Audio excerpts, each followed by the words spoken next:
The freaks have all come out to play, and I mean that in about 16 different ways. Maybe not 16, but we know the season is drawing near with the revelation of the Athletic Freaks list, which comes out every preseason as compiled by Bruce Feldman.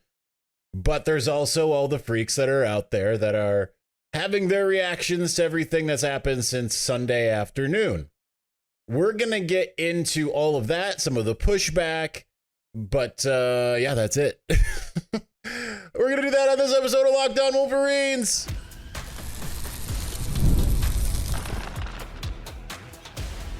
You are Locked On Wolverines, your daily podcast on the Michigan Wolverines, part of the Locked On Podcast Network, your team every day. Happy Tuesday. We are back and doing it. Locked On Wolverines podcast, part of the Locked On Podcast Network, where it's your team every day. I'm your man on the ground, Isaiah Holt, publisher of Wolverines Wire through USA Today Sports Media Group. And the annual Freaks list by The Athletic, as compiled by Bruce Feldman, is out. As usual, Michigan leads the charge in one way or another. Not with the top player, but with the number 3 player, but also tied for the most selections on the list. So that is good news for Michigan, especially because this time there isn't some hidden gem that isn't going to see the field like is often on the list, right? It's, last year was Alex Orji, was one of them that was on there. I don't remember everyone that was on it from last year, but Julius Welskoff was on it like every year, and then we rarely saw him play. This year, you're looking finally at a situation where all 4 are expected to play. Orji is also on it. And he rose up to number 13. Kenneth Grant bearing the lead is number 3 overall. Will Johnson is 28 and Marlon Klein is 90. So those are 4 players who are going to see the field this year. And then you combine that with some of the other playmakers, right? Because Colston Loveland, Donovan Edwards, I'm thinking of Tyler Morris, who outran the entirety of the Alabama defense. Every time I rewatch that play from the Rose Bowl, I'm absolutely floored by the fact that he didn't get tackled like 5 yards, 6 yards in.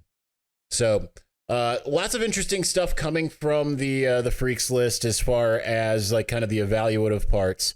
Let's talk about some of it. So Bruce Feldman says this is behind a paywall, so you're going to want to go and check out either what we clipped on Wolverines Wire, or you're going to want to go to The Athletic to see everything. We just clipped a little part of every snippet here. On Kenneth Grant, his ability to fly up Michigan's reactive plyo stairs test, a series of 7 26-inch high stairs that players attempt to jump up as fast as possible, is truly freakish. This offseason, Grant bench pressed a 115-pound dumbbell 34 times on his right and 27 times on his left.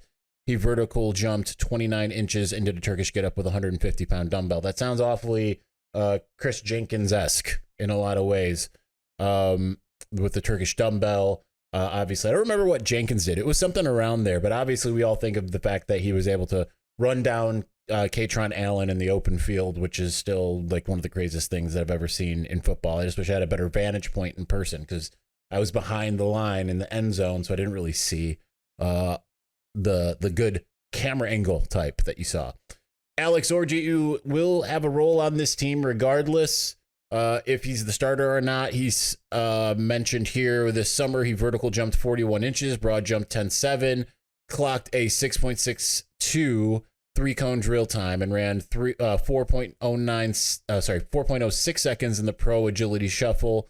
But the most impressive thing about Orji is what Michigan strength coach Justin Tress describes as the big quarterback's elite balance and mobility, reflected in his ability to do pistol squats on an unstable surface using wobbly slack blocks while showing the precision and focus required to pick up a popcorn kernel off the ground. The mobility, the balance, all of those things that can kind of show you where he can be dangerous, particularly when he gets out of the pocket, scrambles, all that kind of stuff, or if they do use him in designed runs. Will Johnson had the fastest time this offseason on the team, and Michigan's reactive plyo stairs tested 2.27 seconds. He did the 3-cone drill in 6.57 seconds, displaying his ability to change directions and bend. The best time during the past 2 years for corners at the last 2 NFL combines was 6.62, which again, that's the same number that Alex Orji had. So he's as fast as a corner, which is pretty impressive with how big he is. The average time for corners at the 2024 Combine was 6.88. Johnson's 20-yard shuttle time was 4.05, which would have been third during the past 2 years in Indianapolis. Then Marlon Klein. Since arriving in Ann Arbor, Klein, who began his football career with the Cologne Crocodiles in his native Germany, has turned a lot of heads. Loveland emerged as a matchup nightmare last year thanks to his rangy frame and speed that tops out at 21.25 miles an hour. Klein, now 6'6" and 250, hit 21.75 miles an hour this summer. So a little bit faster. And as you might remember, Colston Loveland has said that Marlon Klein is the fastest tight end in the room, the most athletic tight end in the room, all of that. So that is huge for them. So I think the big part for me is that all four are guys that are going to be a big part of this team, right? Because you can look at different, you can look at some of these different inclusions. And while like Ohio State's got like J.J. Smith and Donovan Jackson and some of these other guys that are also going to, Ohio State has 3, by the way, that are on the list. But, you know, they also have some guys, but it's one of those things where Michigan is always thought of as being this slow, plodding, methodical, old school Big Ten team. And yet they have the most freakish athletes on the entire team. Marlon Klein was a borderline 3 and 4 star, depending on what recruiting service you looked at. Obviously, Will Johnson was a 5-star. Alex Orji was the 3-star. Kenneth Grant was, again, kind of that 3-4 star type. I think he finished as a consensus 4-star, but I do believe some of the services at the time of his commitment had him as a 3-star. This isn't even including aforementioned Loveland or Mason Graham or Josiah Stewart, who, as Sherrod Moore mentioned, bench pressed a first-round tackle. Actually, I think it was Wick Martindale that said that. But try to keep from coughing here. So the fact that they have all of these athletes that are absolutely freakish. If Michigan can find a way to play its game the way that you hope that it can, then there is a really good shot that Michigan could be better than everyone thinks, right? Because people are looking at Michigan with this idea of they're going to fall off a cliff, but yet, again, they have the most freaky athletes. It's all going to come down to the ability to run the football and the quarterback play. I have pretty high confidence in the defense and would be surprised. Doesn't mean I'd be completely shocked if things didn't go right defensively. Certainly, we've seen years, 2019 in particular, where it was like, okay, that's not quite what we expected. Obviously, even the end of 2018. But obviously, we also learned a lot about the other team sign stealing and all of that. So I think that there's, if they have a couple things go right, it would not be a huge surprise if Michigan ended up being a heck of a lot better than everyone seems to think, because they've got all of these guys on the freaks list. And then there's other guys who are freaky in their own right. That's not to say that there aren't other like just unbelievable athletes, because football is played on the field. It isn't played in the gym. It isn't played on the plyo stairs and all of that stuff. But nonetheless, that's a good sign for Michigan going forward. But all right, so there was speaking of freaks, there was a lot of pushback to the freaks out there who are trying to make everything a big deal for Michigan. Everything that happened on Sunday, as far as the NOA leak, some would say that the Michigan contingent are going through mental gymnastics. I would say to some degree, depending on who it is. They have more information on what happened. We'll get into all of that. And then on top of that, we'll get to the freaks outside of the program. I'm talking about the Ohio State fans and some media. They're fringe media, but media. And then the same thing with the Michigan State fans and fringe media. Because we're just going to keep talking about this as long as it continues to be a story. Because, again, we have some insight that a lot of others don't have. So we'll get to all of that here in just a moment. But before we do, now today you're probably not going to go to a Major League Baseball game if you're in Detroit. I don't know if the Tigers are home or away, but looking out the window right now, it is rainy. It's not that warm. I'm wearing sweats today. But the great thing about summer is that'll change on a dime, and you can make your way down to the ballpark. And the best way to do that is through Gametime. Gametime is an authorized ticket marketplace of Major League Baseball, which makes getting tickets faster and easier. Prices on the Gametime app actually go down the closer you get to the first pitch. The best part about it is the seat views, so you know exactly what you're looking at. See, this is where it would have been nice in some way when I went to Brandon Lake. If I would have used Gametime, I would have seen that there was going to be a camera in front of me, even though I paid $150 each for floor seats. Regardless, Gametime would have kept me from that. But also flash deals are really cool, zone deals. Flash deals you can save even more with exclusive in-app deals on select seats ahead of the game or event. And with zone deals, you can save even more when you choose a section to let Gametime choose the seats. So take the guesswork out of buying Major League Baseball tickets with Gametime. Download the Gametime app, create an account, use the code LOCKEDONCollege for $20 off of your first purchase. Terms apply. Again, create an account and redeem the code LOCKEDONCollege for $20 off. Download Gametime today. Last minute tickets, lowest price, guaranteed.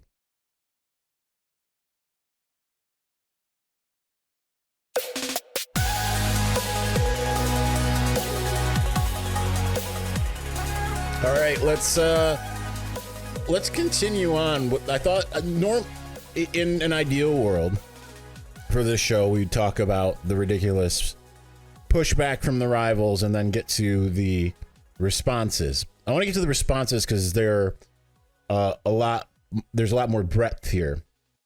Plus, I just don't want to give as much attention to the rival fan bases if we can help it to some degree.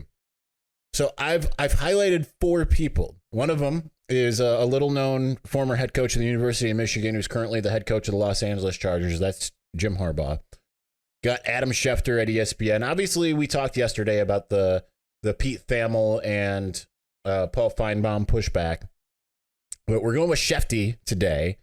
And then you've got some talking heads that cover college football a little bit more directly. Colin Cowherd might not be covering college exclusively, but he had a ton to say about this. And then JD Pickell, our friend over at On3, also had some stuff that you are going to disagree with, but at the same time, kind of sets the stage for what we're going to talk about in segment 3. All right, so the thing with Jim Harbaugh that makes this perfect and / interesting is you have to remember. And this is kind of where we get to when it comes to the things we're going to talk about in the third segment about the rivals and the things that they say. Jim Harbaugh has, I wouldn't even say full knowledge, but a pretty solid knowledge base. More than people outside of the program, obviously, as to what happened last year. Now, the fun part of this entire Connor Stalions thing is that we've only gotten one side of the story in its completeness. Why is that? Well, because the NCAA keeps leaking what it is doing. Hence, we just saw the NOA draft. We've heard all about, here's what the NCAA thinks it found and all of this and this and this. Michigan has not been able to push back. The pushback has happened through shows like this, through On3 over at the Wolverine, through the Michigan Insider, through all of, any of that stuff.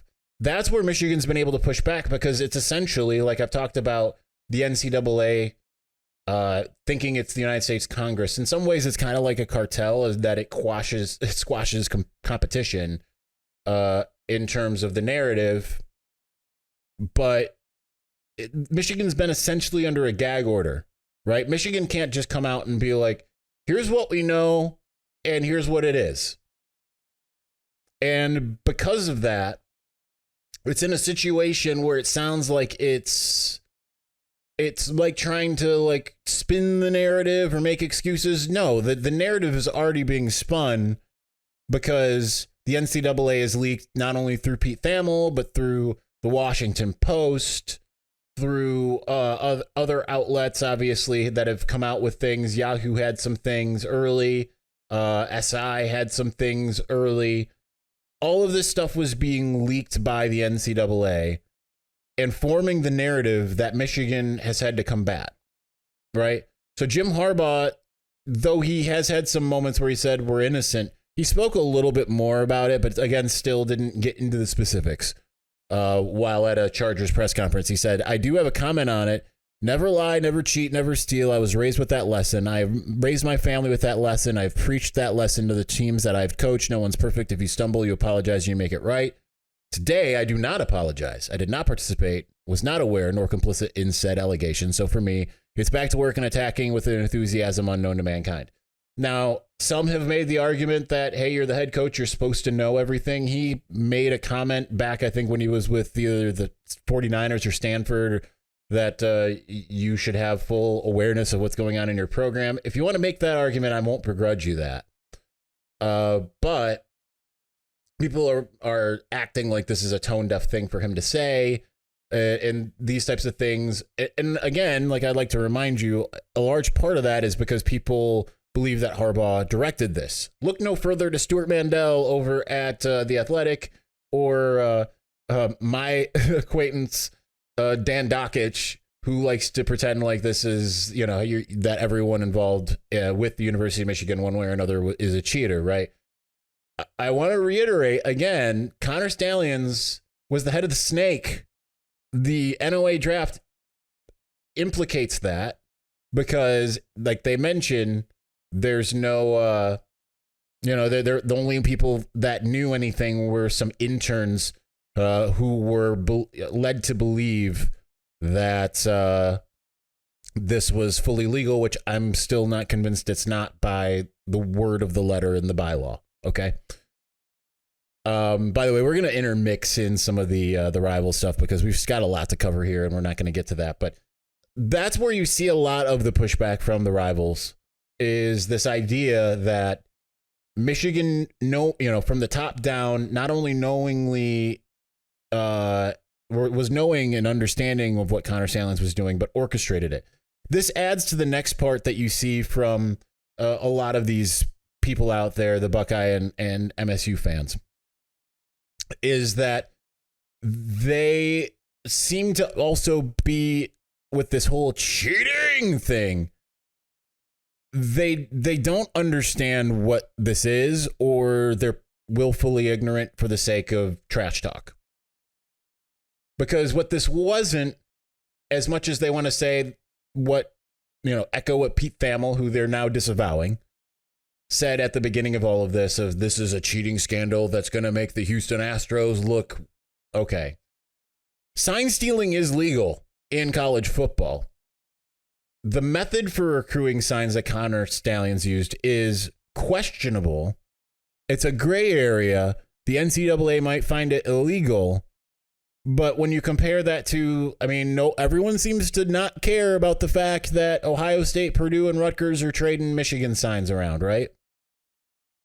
Because that's fine. But having grainy iPhone footage, that's not fine, okay? Like, just take a minute to think about it. This is where I'm going to get into J.D. Pickell. We're going to do this quickly. Here's what he had to say. If the best you can do in a draft is give the head coach a level 2 violation, that's the best you can do. You got to come with a little more juice for me, NCAA, if you're trying to get Michigan to vacate some wins or vacate a national championship for this, that, and the other extreme consequence.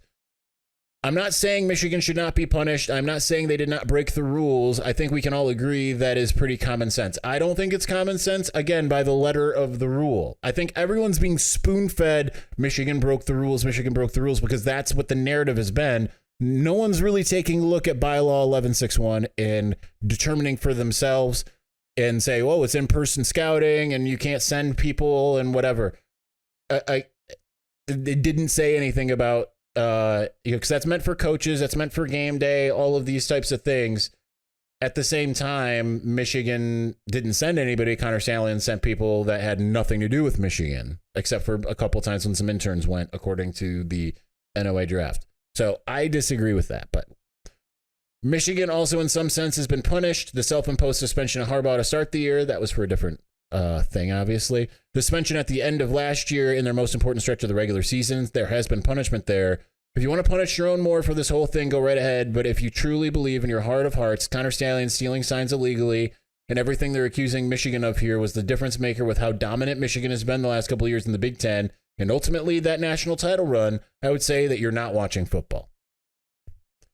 So that's what I would say to a lot of these people that act like, oh, you see on social media asterisks. You see days since Michigan last beat Michigan State or Ohio State. Listen, Michigan beat both Michigan State and Ohio State this last year without Connor Stalions, and they beat Ohio State without Sharon Moore. That's where it's like even this kind of we deserve to win narrative from Ryan Day is kind of, in a way, absurd because Michigan had an arm tied behind its back. You, Ohio State, didn't. You knew you could change all your signs, that there wasn't the sign stealer on the sidelines. Might have been in the stands. But nonetheless, had nothing to do with the game and how that unfurled.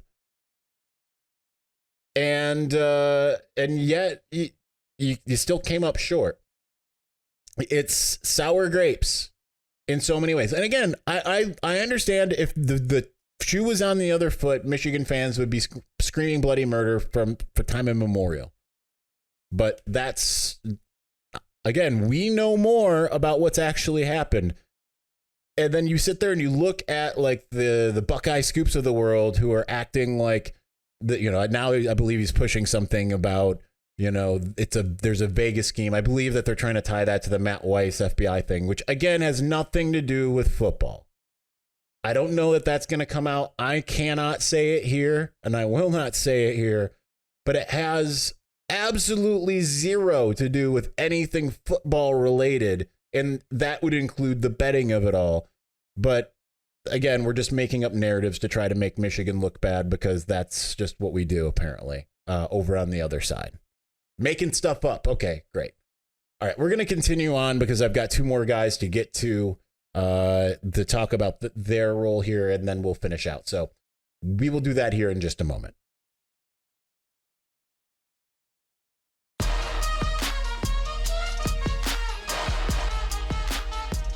All right, I kind of knew this was going to take a while since I posted all the quotes in a Word document, and I'm like, yeah, I can get through that in a segment. No, I knew I couldn't. That was bravado. That was hubris on my end. I'm going to get to Adam Schefter last. Colin Cowherd said the most. And I want to read the whole thing as much, or maybe not the whole thing, most of it, of what I posted here in my Word document. Because I think it's salient as to how an objective mind should look at this, even without having the full breadth of knowledge. Because he doesn't have the full breadth of knowledge, of course. But here's what he had to say.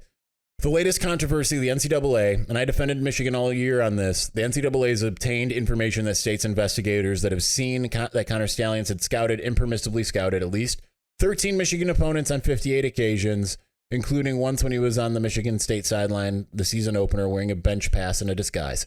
I actually think that's funny, Colin Cowherd says.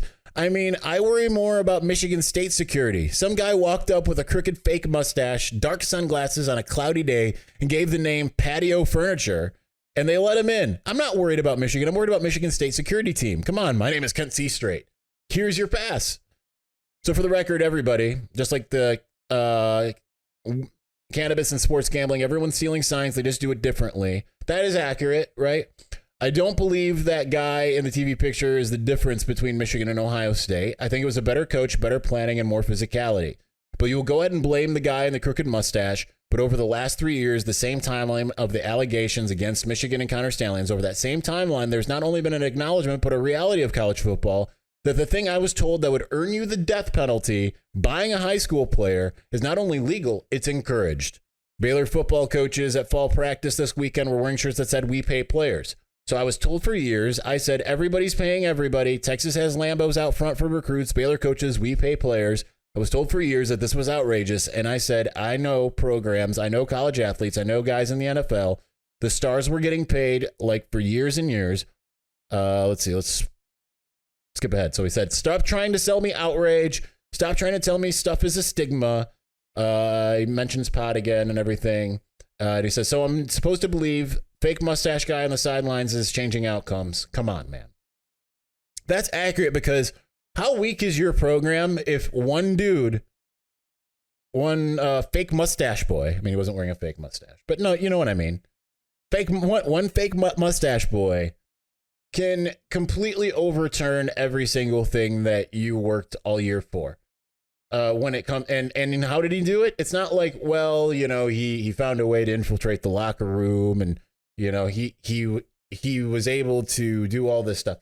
A lot of people don't understand that just because he stole a sign through grainy iPhone footage in the times that he used that, like, you still knowing what another team is doing and being able to counter it is only part of the battle, part of the process. Go and play EA Sports College Football 25. Look at another team's alignment. You go ahead and even put in like, oh, I know they're running up the middle. Audible just let everyone know they're running up the middle, and notice that you don't always stop it. There have been times where I've gotten tackles for loss, but there have been times where I go ahead and put in run up the middle, and they gash me for 12. There are a lot of moving parts. So one mustache boy brought down Ohio State. It's an ignorance of how things work. And you can make the argument that what he did was wrong and illegal. And I won't begrudge you of that if you were just going to be like, listen, by the spirit of the rule, he broke it. Okay, that's your opinion. I differ in my opinion, but I do not begrudge you that opinion whatsoever if that is your opinion. Because I understand that that's how a lot of people see it, whether it's, in and around Michigan or obviously externally, that's how everyone sees it. But don't lie to me about the gravitas of Connor Stalions either. Okay? And it's how weak is your program if that completely decimated it. Michigan was weak under Don Brown because Ohio State had all their signs. Don Brown refused to change, refused to adapt. That was an internal implosion. Okay, that's the difference. Last I want to get to is Adam Schefter. He was cool as a cucumber on Pat McAfee, and asked how concerned are you about the Sherrod Moore being potentially suspended? And he says, I spoke to him about 20 minutes ago. All good. As a Michigan man, as somebody who believes in Coach Moore, I'm not concerned. I'm not. Again, I don't know what Pete, as in Thamel, knows, but I know I spoke to the man himself here for a while. I feel pretty good about what he said, and we'll see what happens here. It's cool as a cucumber. Again, barring continued overreach by the NCAA, which I believe at some point there's either going to be the court of public opinion is going to change a little bit. It's not going to change in East Lansing or Columbus with the documentary. I can tell you that much. But it is going to change, I think, with a lot of the people who have just been spoon-fed Michigan cheated without really paying attention to the details. Obviously, like an Oklahoma fan that just casually watches college football isn't tuning into this show to get, a heck of a lot of details, right? They're getting their news from ESPN and those on Twitter who are out there that are like, wow, this just got really bad, every step of the way. So with that in mind, yeah, I think that it will change some hearts and minds in some ways. But I just think it's disingenuous, a lot of what goes on. And listen, I don't like what I've learned, because a lot of people love reveling in, the trash talk and stuff like that. There's a reason why I don't like calling people out. I do call people out. I don't like doing it. I don't like being called out. Especially if what I'm saying is true, because I do believe in truth and honesty, and I do believe in objective truth. The problem with this whole scenario is objective truth is the dissemination of it is very limited. Thus, the narrative, because the narrative has been shaped by the NCAA, and there's no public way for any of the allegedly guilty parties involved to push back except through outlets like mine. And thus you go on Twitter and it's absolutely a dreck of just knowingly untrue things and apparently the movie recording stopped, so we'll have to end it here. Knowingly untrue things, and as well as other things that just are, things that they are ignorant of, willfully or unwillfully. All right, that's going to do it for us today. Thanks for watching. Thanks for listening. We will talk to you again on Thursday. Peace.